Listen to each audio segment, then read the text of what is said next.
Alright, what's up everyone, to another video full speed on Paulson. And we didn't realize when we were starting this 140 that it was going to be a series. We thought this was going to be a one video. We're going to do all these mods, carb, cam, BBR, rev box, and all that. Well, it ended up taking a little bit longer than we thought, which isn't a big deal. So we had to just split these videos up into 3 different sections. So this will be the first video here at 22mm Mikuni in and seeing how she runs. So alright, here we go. If you didn't watch any of our previous videos, you know that we love this version of the 22mm Mikuni carburetor. We do get these carburetors off of T-Bolt USA, I believe it is. And this is the carb we've always gotten. We've put this carb now on that Klx110 over there. It's on that XR100. We've also had it on our Klx110L before we converted it to the 26 and the big bore. So this is a great carburetor. And what I love about it, like I always say, is that this top comes off and you could plug in your stock carburetor cap on this, just replacing the slide. And this will also plug right into your air intake boot on this side, which again, just makes it so awesome that it just plugs right in and you instantly get better airflow. So 22mm carburetor with the nice TB parts performance cam. Do I think this is really necessary in the mods? No. Honestly, you could scrap all this, take this carburetor, throw it on the bike, do your couple of airbox mods that we're going to do, or try to do at least, with your exhaust and all that, and you're going to get a way better running bike. This other stuff here, we're trying to move our power band up a little bit so it doesn't have so much bottom end power, and try to move it to have a good mid and high range also. And the rev box, it just kind of helped bump up our ignition, our timing, maybe rev the bike out a little bit higher. Hopefully we get that top end power with the cam, allowing us to be building more power in the range. This is all speculation until we plug this stuff in and try it. So let's just get right at it. So first things first, I'm going to say, let's take off our seat. Let's get to that gas tank and our shrouds and all that. Pull that stuff off so we have access to the top of the motor.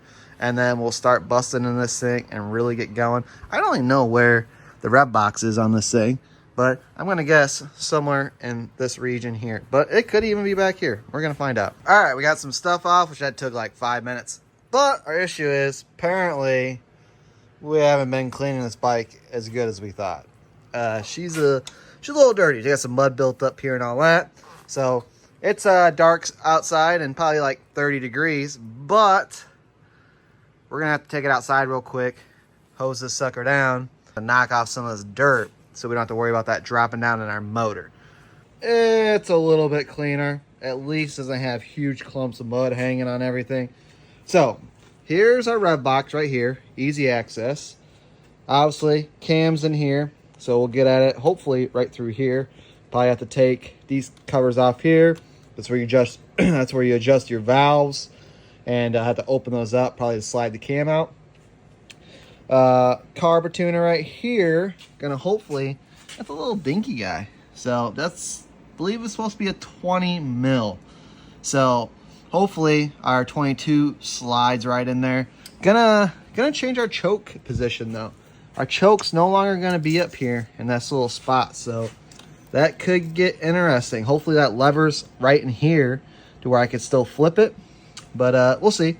And as far as airbox mods, don't think we're going to pull the trigger again. So what happened back in the day, we put holes in our box here, and all the puddles and everything we go through, it sucked right into our air filter. It was no bueno. So had to buy a brand new cover, which this thing was like 50 bucks or something like that for just the cover.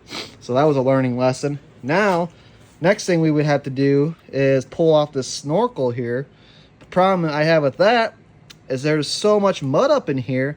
Obviously this thing's been doing its job, so the last thing I want to be doing is fill my air box with a bunch of mud and water and literally be dead in the water.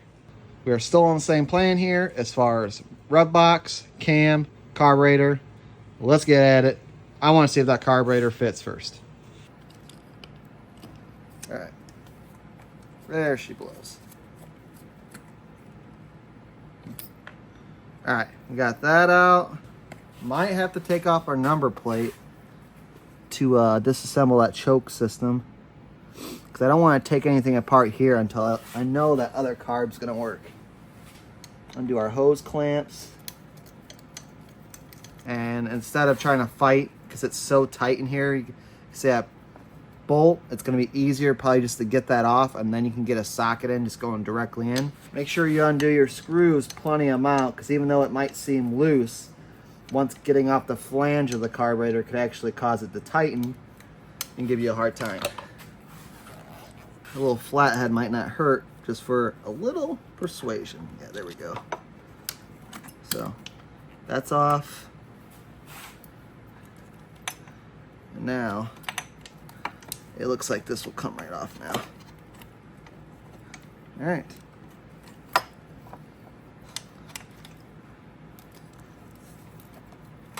That is off, and we could actually not having to worry about the choke right now. All right, let's get this off. That's a 8 mil.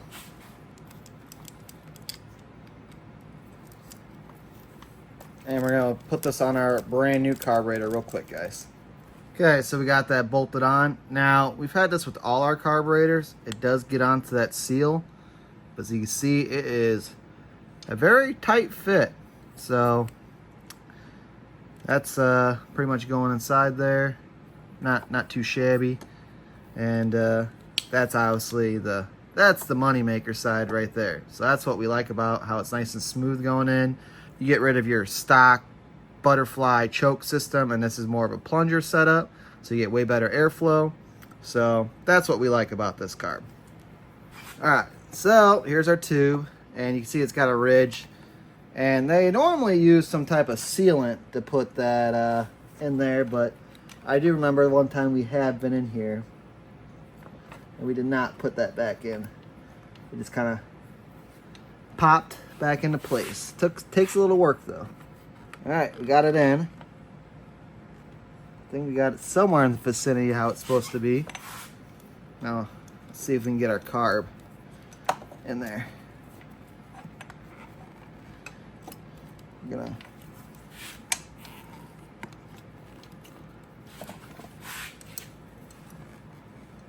good news is it does look like it'll fit. Oh man.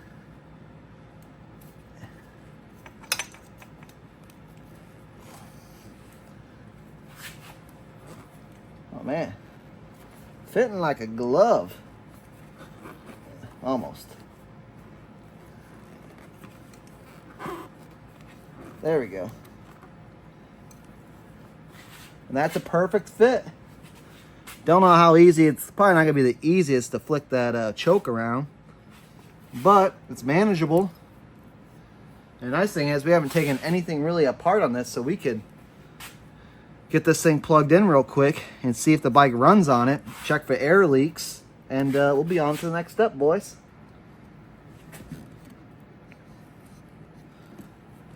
Fuel line plugs in nice, so that's good. Just gotta make sure we don't have any kinks on the hose. Turn the fuel on. All right, we might still have a fuel leak, but we're just gonna make this a quick fire up. And we'll hit the choke. Choke's already on.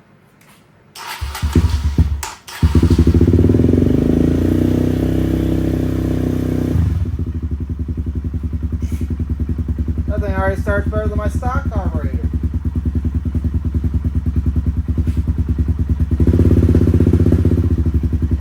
Hit that one spot on that carb. Make sure we don't have an air leak.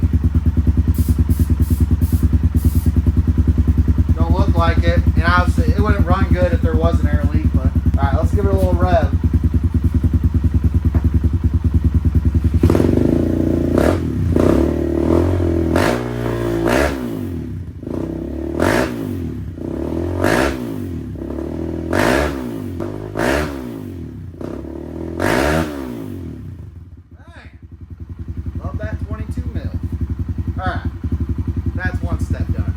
Are you guys believing me yet that this 22 mil Mikuni carburetor is pretty awesome? I mean, come on. We just plugged that thing in. Psh, she fired right up. Like, no hesitation. She even went off the rev. We could plug that thing and go rip it right now. But our plan is, next 2 days are supposed to be actually pretty nice. So, we'll be able to actually rip this thing and actually do some plug testing and all that. Which, of course, we're going to do some videos for you guys. And we'll get this thing dialed in. All right, guys, but that's it for today's video. Make sure, again, you guys stay tuned because we're going to have a part 2 and 3 coming on getting the rest of the stuff done to the bike and getting it ready for our big trip. Plus, we got plenty of other cool videos coming on. So I appreciate you, and you know the deal. Until next time, we'll see you later.